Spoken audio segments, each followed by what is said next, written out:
morning, Southwest Georgia. Thanks for joining us on this August 25th. I'm Kelly D'Ambrosio. There have been many news stories lately of children left in hot cars, and you may wonder what you should do if you see a child locked in a hot car alone. Deputy Fire Chief Ron Rowe with the Albany Fire Department says first call 911, then you should try to find the person who owns the car. This is a look at the U.S. flag being draped over the Pentagon building on September 11th, 2001.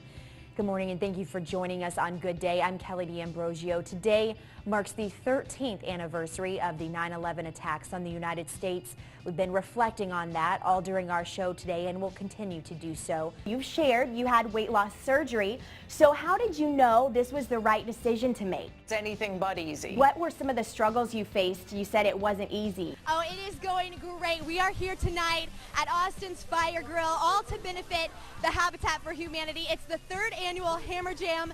Everybody's been having such a great time. There's been, of course, tons of dancing. The bands have been phenomenal, and I gotta tell you, I was a little bit nervous watching the clouds roll in earlier today, but believe it or not, the rain held off. Well, yesterday we had so much fun learning about the Pennsylvania 5-year-old who loved being on live TV, and he's quickly made his way around the internet. Now, I was curious how he learned about the word apparently that he seems to use almost every other word, but apparently I wasn't the only one. A local reporter went to his home to ask him. This morning, we're still waiting on the results from the autopsy of a Crisp County woman.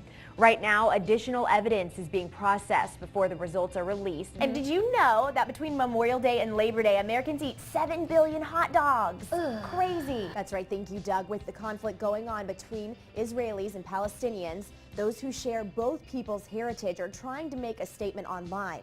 An early morning fire has left one local family displaced. Firefighters continue trying to identify the cause.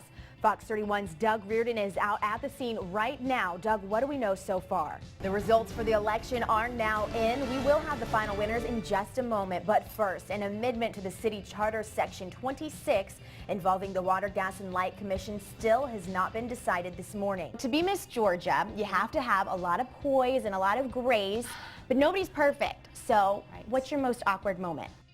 In 2009, Laura Wassley was awarded the Dougherty County Teacher of the Year. 5 years later, on April 28th, she was diagnosed with breast cancer. I found the breast cancer myself. I found a lump in my breast with doing a breast exam. I could feel a thickening. There were changes in my nipple, had started to kind of turn invert. Wassley said she was very fortunate that she had a sign something was wrong because her mammogram wasn't scheduled for several more months. I think if everybody would do those self-exams and to get your mammograms on time, that's what I would love for everybody to do so they could catch theirs. She said the diagnosis knocked the wind out of her at first, but then she found an inner strength she didn't know was there. Someone had told me that that would be there, and sure enough it is. Just to get through.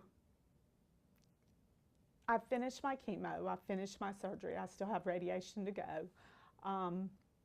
But you just find a way to get through that. Wassley said her friends and family have been more than supportive. I have my husband who's there all the time. And I have lots of friends and great coworkers who have been there through it all. I mean, they've brought food, they've offered to take care of my children. I've even had one that said, let me come clean your house and do your laundry, of course. Just things like that. And those people have really helped get through it. But I think you kind of have to find an inner strength. And it really kind of changes you. It changes your perspective on life. At least it did for me. She says her battle with cancer has made her realize what's really important, and to her, it's her kids and family. There are so many little things that are so important in life that we sometimes take for granted that'll always be there. Wassley is a patient at Phoebe Putney Memorial Hospital, and her doctor has some great advice for women during Breast Cancer Awareness Month. We recommend that a patient picks a day in a month.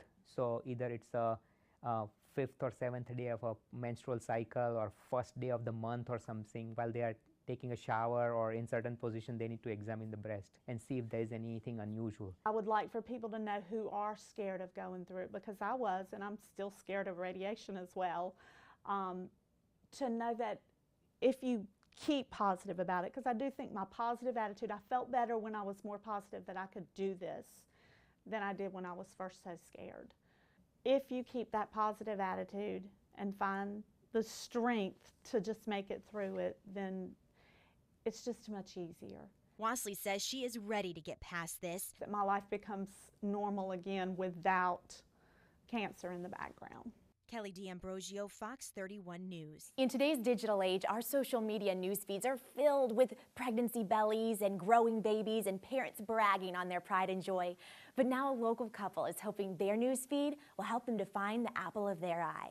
Alex and Amy Rolfe have been married for 7 years. Alex has been in the lives of Amy's 2 teenagers for 9 years now, but they're longing for a baby of their own. They spent many years and lots of money trying in vitro fertilization. That didn't come to fruition for us, so we started to move on and start considering other options. So the next, the first thing you think of is adoption. Researching more about adoption, they realized they'd already spent a lot of money on IVF and weren't going to be able to afford an adoption agency, so they decided to adopt independently. We've gone through the home study process, and that's certifying our background, our capacity to be able to adopt. The home study process includes many things like background and financial checks, working with adoption advocates, and a lawyer. Amy and Alex created a website that serves as a resource for any mothers who are looking for someone to adopt their child. The website has a letter written specifically to the mother, so she knows who they are and what their life is like. They also created a Facebook page to get a wider reach. They keep it updated with their adoption process and try to take a lighthearted look at the journey. Because it's lengthy and it's stressing. So if we can find, fun ways to show the story like that, I think we'll keep doing that. When we had to do our background investigation, we had to go get fingerprinted at the sheriff's office. So they had a little fun with it and decided to take some mugshots. Their 2 teenagers are really excited about one day having a baby brother or sister. Amy's 13-year-old even tried to win a raffle at school so she could try and pay for the adoption fees. I said, well, baby, that's very sweet. And she said, well, how much is it? And I said, well, it's a lot. And she said, oh, that wouldn't cover it. Amy and Alex say one of the hardest parts is seeing other couples their age having children naturally, and they've had to adjust their mental clocks a bit to know the process could be a long one. We're just starting the adoption process, but emotionally and physically for me, we've been trying to have a baby for 5 years now. There's nothing that you can do to just make it happen. We pray a lot and we cheer each other up a lot. And they do a great job at keeping their good humor. When Alex was asked what he'd like everyone to know, here's what he said. Diaper changing technique. With the age of our children, I think they're past the point of me practicing with them. So. All jokes aside, the couple has faith that after some good old-fashioned word of mouth and the wide reach and power of social media, one day they'll hold a precious baby in their arms. Please, we're not asking for money. We just want you to share our story with anyone that you can think of and ask them to share our story so that the one person that needs to see it can. Kelly D'Ambrosio, Fox 31 News.